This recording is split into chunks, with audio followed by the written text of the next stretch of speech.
ये कहानी है सुदामा के पुत्र सुयोग की, जो निकला है द्वारिका श्री कृष्ण चाचा से मिलने के लिए।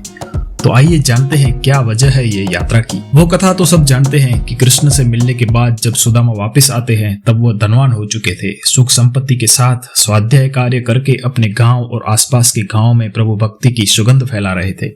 वह अपनी पत्नी सुशीला और 2 संतानों के साथ रहते थे। उनका पहला पुत्र सुयोग श्री कृष्ण की जीवन लीला सुनकर ही बड़ा हो रहा था। जब वह छोटा था तब तो वह भी कृष्ण की जैसे ही लीला करता था, अपने मित्रों के साथ खेलता था। किंतु फिर उसकी मित्रता वहां के राजा के पुत्र से हुई और वह थोड़ा उद्दंड और अहंकारी दिखने लगा। तब सुदामा और उसकी पत्नी चिंतित हुए। इसलिए गांव के बाहर एक ज्ञानी महात्मा रहते थे। उनसे जाकर सुदामा ने अपने हृदय की बात कही और वह महात्मा ने सुयोग को बुलाया और उसे शिक्षा देते हुए कहा कि पुत्र, शक्ति व संपत्ति बहुत विनम्रता पूर्वक खर्च करनी चाहिए, वरना वह शक्ति और संपत्ति मनुष्य का साथ छोड़ देती है। तब सुयोग ने उत्तर देते हुए कहा, किंतु हे स्वामी, हमें यह संपत्ति तो स्वयं भगवान श्री कृष्ण के आशीर्वाद से मिली है, तो मुझे नहीं लगता कि यह संपत्ति कभी हमारा साथ छोड़े। सुयोग का यह उत्तर सुन के महात्मा प्रसन्न तो बहुत हुए, किंतु वो समझ गए कि चूक कहां पर हो रही है। तो उन्होंने तुरंत ही बात को बदलते हुए कहा कि चलो खैर, हो सकता है पुत्र तुम्हारी बात सही हो, किंतु अभी क्या तुम मेरा एक छोटा सा कार्य कर सकते हो? मुझे मेरा प्रणाम बहुत दिनों से श्री कृष्ण को द्वारिका भेजना था, क्या तुम वहां जाकर मेरा प्रणाम वहां दे सकते हो? ये सुनकर सुयोग बहुत ही प्रसन्न हुआ। उसने तुरंत ही महात्मा की आज्ञा का स्वीकार किया और घर आकर समस्त बात अपने माता पिता से बताई और उनकी भी आज्ञा ली और एक अच्छा सा घोड़ा लेकर वो निकल पड़ा। किंतु महात्मा ने उसे बताया था उसे कौन से रास्ते जाना है। उसे 2 राज्यों से होकर जाना था। वो 2 राज्य भी कृष्ण की कृपा दृष्टि से ही बने हुए थे।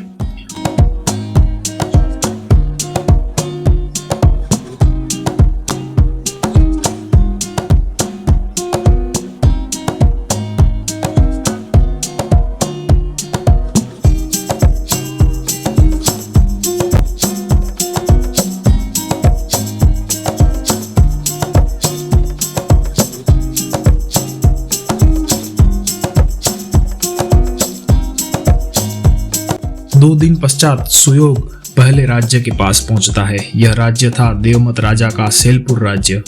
किंतु यहाँ का दृश्य देखकर सुयोग बहुत ही चिंतित हो जाता है, क्योंकि यह राज्य पूरा उजड़ चुका था।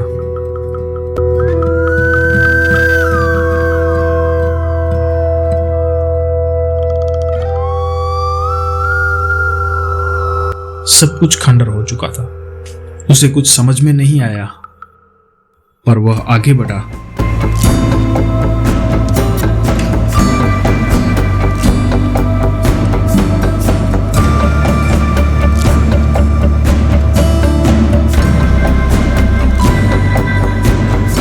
और 2 दिन के बाद वह दूसरे राज्य मुल्लापुर के पास पहुंचा।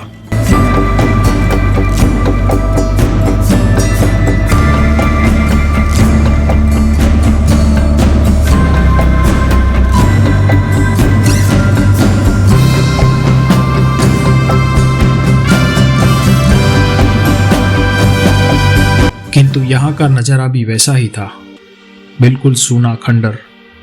सुयोग ने बहुत खोजा कि कोई व्यक्ति मिले जिसे वह कुछ पूछ सके, किंतु न वहां कोई व्यक्ति मिला, न कोई धन संपत्ति।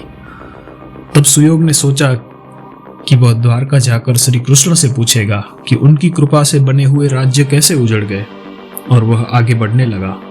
2 दिन की यात्रा के बाद वह द्वारिका के करीब पहुंचा।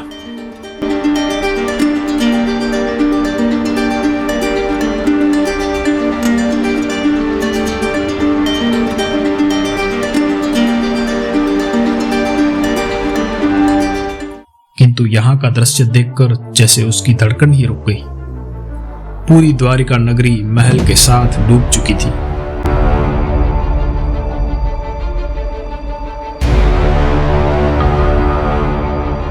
यह कैसे हो सकता है?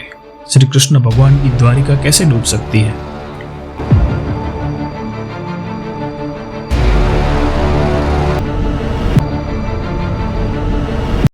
अब उसे कुछ समझ में आने लगा कि शायद महात्मा जी ने उसे ये मंजर देखने के लिए ही भेजा है कि कृष्ण की कृपा दृष्टि से बने हुए राज्य भी उजड़ गए, स्वयं कृष्ण की द्वारिका नगरी भी उजड़ गई, तो कुछ भी उजड़ सकता है। किंतु यह बात उसे खटकती रही कि ऐसा कैसे हो सकता है। अगर कृष्ण की कृपा दृष्टि में रहने वाले राज्य भी उजड़ जाए तो फिर क्या मतलब है प्रभु भक्ति का। यह सोचते हुए वहीं पर सो गया। तब श्री कृष्ण ने जब देखा कि उनके प्रिय मित्र का पुत्र असमंजस में है तो वह स्वप्न में आए और उन्होंने सुयोग से कहा कि हे वत्स, तुम्हारा यह प्रश्न सही है कि स्वयं मेरी कृपा दृष्टि होते हुए भी कुछ कैसे नष्ट हो सकता है। किंतु हे पुत्र, मेरी छत्र छाया में सब कुछ तो मिलता है किंतु स्वतंत्रता भी मिलती है। अगर कोई खुद ही मेरी छत्र छाया से बाहर निकले तो मैं उसे कैसे रोक सकता हूँ। जब मनुष्य प्रभु की कृपा पाकर अति सुखी और शक्तिशाली हो जाता है तब कभी कभी वह काल के नियम भूल जाता है और वह कुछ गलतियां करता है, और क्योंकि वह छत्र छाया के बाहर होता है उसे वह सारे कर्मों का फल भुगतना पड़ता है। इसलिए हे वत्स, छत्र छाया में रहते हुए भी जैसे मेरा परम मित्र सुदामा संयमी जीवन जीता है और मेरा प्रिय स्वाध्याय कार्य करता है, उसका अमंगल कभी नहीं होता। सुबह जब सुयोग उठता है तब उसका मन सारी शंकाओं से मुक्त और साफ हो गया था। वह घर की ओर चल पड़ा।